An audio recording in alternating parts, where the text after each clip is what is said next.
So what I've got right here is two different 3000 series RTX cards. Now first off, which card do you think each of these are? I'll tell you right now, this is a 3060, not Ti, so it's the 12 gig laughing stock. And this is a 3070 non-Ti because the 3070 Ti doesn't exist. Now if I gave you the choice of which card you wanted, conventional wisdom would be the 3070 and you sprint out of the room before I realize what I've done. And then list it on eBay for, what, 1,200 bucks? Yeah. But what if I told you that in the future, and in some use cases today, this might be the faster card? So I'm going to go ahead and launch Doom Eternal as a benchmark, and I'm going to teach you what happens when you run out of VRAM. Spoiler, it's bad. Alrighty, let's start with the 3070, because why not? It'll be even more impressive when this thing bodies it. So like I said, I have the 3070 in the system right now, and I'm gonna go ahead and launch Doom Eternal. Please ignore my very cluttered desktop. This is actually the best it's looked in a long time. I have a problem. Ask Gab about all the browser tabs I leave open. Yes, the Doom Eternal warning where some driver version from NVIDIA breaks stuff. So far it's worked fine, but I do think it's funny that it warns you every time you launch, like, careful, chief. Okay, it's been like that for 3 driver versions. Can you guys fix this already? You know, actually, I hate the fact that I didn't play Doom Eternal for a long time because I'm genuinely curious if the driver break happened during the version 6.66 update or not. Okay, so just a brief rundown for the graphic settings. I'm running this at 4K, which for an optimized title like Doom Eternal, and especially with DLSS, is a completely valid use case for a 3070. Remember, this is a 2080 Ti with a little less VRAM and a different skin on it, in terms of NVIDIA's claimed performance delta, but same card, roughly, and 2080 Ti was a 4K card, if you believe marketing. So I have performance metrics on, but you can't see it because I'm telling the game to run at 4K when I'm running on a 1080p monitor, using, was it dynamic super resolution or virtual super, I don't know, it's an upscaling thing. Because I want to emulate 4K, but I don't have a 4K monitor because I like frame rates. Got ray tracing on, DLSS is set to performance. I don't have to, but I had to like play around with the VRAM numbers to get everything to line up just right. And then all of this stuff. The biggest thing here is that the texture pool size is set to ultra and shadow quality is set to high. Again, it's like just barely playing with the numbers so it lines up perfectly. So current setting, 7.19 gigs of VRAM, well within spec. Go ahead and launch campaign. Because I was replaying the game, I don't remember where I was. Rip and tear. That's all you need to know, rip and tear until it is done. Until once done, 14 nanometer is done. That's the great thing about the camera rolling. This is a 3950X with an NVMe drive, and it took the longest I've ever seen this take to load. So I don't even need to go very far. I've tested this already, and trust me, it's going to be night and day. So I'm just in this little hallway, and I'm getting like 140, 150 FPS. Again, trust me, this doesn't have to be precise. I don't need a Gamer's Nexus graph. It's very obvious. So, plenty playable. Again, I could probably drop DLSS down to like quality and be well within 100 FPS. So then, we're gonna turn on the sad mode, as I call it. Let's go be sad, guys. Texture pool size, ultra nightmare. Now technically, it thinks it's fine. It's within the range. It's not fine. None of this is fine. This is the dog in the burning house going, this is fine. Now, it looks fine, but if I restart the thing, then Windows is gonna go and do its nonsense with playing with your VRAM. Because again, while it's fine, Windows likes to steal VRAM because it's Windows.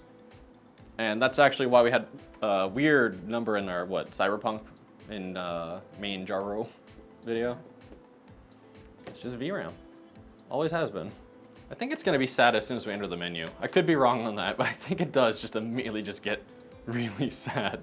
Oh yeah. Oh yeah, it's all, I wouldn't say coming together, it's all falling apart. So this is the game loading the menu. It's still trying at 8 FPS. Oh, there we go. All right, so if you're having trouble mousing through the menu, that's probably a sign that you've done something terribly wrong. But I'll make the poor card suffer for you guys. Game slot 2. I'm literally getting 8 FPS in the menu. Don't you usually get like 500 FPS in the menu? The menu is when my coil whine starts just screeching, which is what happens when I read your Reddit comments about Manjaro. Alrighty. So, yeah, so if you want to play Doom in Excel, which I'm pretty sure is a thing somebody's done. I'm pretty sure someone's made the classic Doom run in Excel. I wouldn't recommend this. Now again, this is a relatively unrealistic workload. Texture, like what is it called? It's like texture page pool or something. Isn't really doing much in this case. It's kind of just bookmarking memory away in case for some reason the game needs more. But you will not be able to tell a difference at all if I turn it back to Nightmare or Ultra, or I don't remember the settings names. Yeah, texture pool size. It really doesn't make that big of a difference. It might affect like textures popping in the distance. It might help reduce texture pop in, but you're really not gonna tell, especially if it means going to 8 FPS. This is way more obvious. So I think that's enough for this poor guy. I'm gonna go ahead and put the texture pool size back to where it should be. Restart the game and plug in the humble 3060, the card that everyone jokes about and nobody wants. Half hash rate, but my whole heart. This card just got roasted, including by us. Then I borrowed it for a week and I was like, oh, it was actually pretty usable. Alrighty, 3060 time. Now, yeah, what frame rate are you expecting? The 3070 got like 150. 130. I actually haven't tested the 3060 yet. I did all the testing on this and I'm like, this will be fine. So I'm gonna think 90. I'm gonna go a little lower. Well, it's getting 100 and, ooh, it's already getting like 100 in the menu. We might have both overshot there, buddy. Oh man, dude, I'm so good. It's getting like 96, 95. I am so good. Nice. That's what happens when I play a game and borrow 14 of Gab's GPUs. Yeah, honestly, that's hilarious that this is even playable. This is 4K. It's like DLSS performance, but like, I'm gonna get off tangent really quickly here and just be like, I'm gonna help my poor boy here out and be like, no, this is actually a good card. DLSS to quality, it's gonna drop to like what, 75? 80. Like, yeah, you add in some explosions, but you're getting 4K 60 running DLSS at quality, so it's like what, 1440 internal? Is that the title, the new working title? The 3060 is a 4K card? Kinda. It's, you know, it's just the, I guess. Like, okay, let's put DLSS back to performance, and let's go ahead and up the texture pool size to Ultra Nightmare. Now again, using 8.214 gigs, but this card has 12.357. That's a really specific number, guys, but it's got plenty. Doom Eternal is just too optimized. I don't think it's a 4K card. I think just Doom Eternal is a 4K game. Doom Eternal is an 8K game. I think they said the engine's capable of handling 1,000 FPS for like people who do like XOC records. Cause you ain't getting that in Skyrim, let me tell you. You get 140 FPS in Skyrim, you get killed by a Mach 140 friggin' cabbages. It's the same frame rate. Because like I said, it's only allocating the VRAM. It's not using it or anything. Like obviously if I'm running outside and you like have an actual 4K display and you've got your binoculars on, you might be able to see like a texture pop in the background that you didn't see before. Using binoculars while you're looking at a monitor. Look at this idiot. Like, yeah, I mean, like, I'm getting a very, oh, I hate these guys. Where's my super shotgun? Today! I died there. I don't want to embarrass myself on stream. So the reason why the VRAM limit is a problem and why the game just suddenly run into like a pool of molasses or something It's because when the graphics card runs out of memory that it can directly access, it starts trying to use your system RAM. Now, GDDR, graphics memory, is very, very fast, but the latency is kind of high. System RAM's the other way around. It's faster than a hard drive, but it's more meant for low latency. So they're not super compatible with each other. If you've ever used a DDR3 version of a card versus a GDDR5, you'll know what I'm talking about. And again, you're traveling across the whole system, man. Like, GPU is one little thing. No. You gotta go across over to the system RAM, and it goes, all right, shoots it to the CPU, and it goes, okay, shoots it back and shoots it back. Something chipset. Yeah. It's so bad. And there's probably infinity glue in there somewhere too, just hitting you while you're down.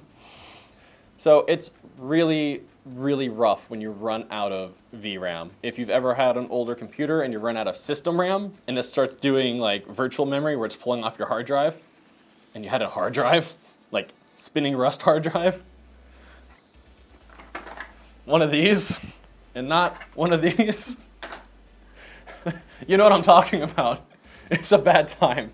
Your 40 megabyte of RAM Packard Bell is not having it. So that's why that matters, and that's why it's interesting that, or not even interesting, it's kind of offensive, personally, that the 3070 only has 8 gigs of VRAM, and the 3060 has 12. Yeah, I know, memory bus and GDDR, whatever. I get it, but it's kind of insulting. You tell me it's a 2080 Ti card, but it's not. I can run Doom Eternal cranked all the way, and it's using like 9 gigs of VRAM. The 2080 Ti is like, oh, you're gonna die because you suck, but sure thing, boss. So I know that Doom Eternal is kind of a special case because of how incredibly optimized that title and that engine is. ID Tech 5 is insane. I'm pretty sure it's 5. It's insane. Now, I tested with another title that's kind of come up recently as far as VRAM limitations go, and that's Forza. Forza Horizon 5, I think we're at now. It's 5, yeah? Mm-hmm. I don't know, there's like 8 different Forzas, like the 2 different, whatever. So I tested with Forza on the 3070. I didn't really feel like putting the poor 3060 in and trying to subject it to 4K in that game. It doesn't have DLSS, so there's no magic there anymore. It's got its own scaling thing, but I think it's kind of FSR, kind of not. That game does the same thing, but just nowhere near as brutally. It's so sad what happens in Doom. So I run Forza with, I think I set, it was world geometry texture or something to high instead of ultra. 50 FPS, 4K, no DLSS, anything like that, perfectly fine. I turned that to ultra, and now it's using like 8.4, I think, gigs of VRAM. No. You drop down to 35. So not as drastic, but again, going from 50 to like 40 is, what's what? 10, 5. That is too much. It's 20%, man. And then going to 35, I'm not in calculus, leave me alone. But the numbers don't sound that significant until you realize that the numbers are very significant because the overall is very small. It's like going from 144 to like 120. You're gonna be like, wait a minute. Or 110, I think. Yeah, anyways, I think that's it for this one. And I still like the 3070 as a card, but this just pushes me more and more towards the 3060 Ti being the perfect card for the money. I'm not gonna pay more and have a card that's just gonna run out of VRAM. At the same place. Yeah, at the same place. It's like the same card. The performance is basically the same. There's $100 difference there. Is it only 100? Yeah. At MSRP? Yeah. Which doesn't exist? Yeah. I think the 3060 Ti's actually go for more because they're better at lighting. That's so sad. Like the not light hash rate ones. And even, yeah. That's so sad. So again, I think that's it for this one. I felt like I was crazy going through the reviews of Doom Eternal and these cards and not seeing anybody talk about a 3070 running past 8 gigs of VRAM. So hopefully you learned something from this one. I think the takeaway for me is basically always buy the card that has the most VRAM. If there's a 4 gig or an 8 gig, you get the 8 gig. I think the takeaway for me is the 3060 Ti being the best card for the money. You can go ahead and spend the extra $100 of this mythical MSRP that doesn't exist, and you're still going to get kneecapped by running out of VRAM after a certain point. So the card's going to run the same at 4K on these relatively unrealistic conditions, but give it 2 years. Suddenly it's going to be a real thing. So let me know in the comments if you have any other use cases where the VRAM limit actually matters to you. Because I'm sure there's production workloads and professional workloads that I just don't do. I'm a gamer. You know, hit me up in the Discord, like the video, subscribe to the channel, and, you know, I'll see you next time when I break something with another 3070. There is another. There is always another.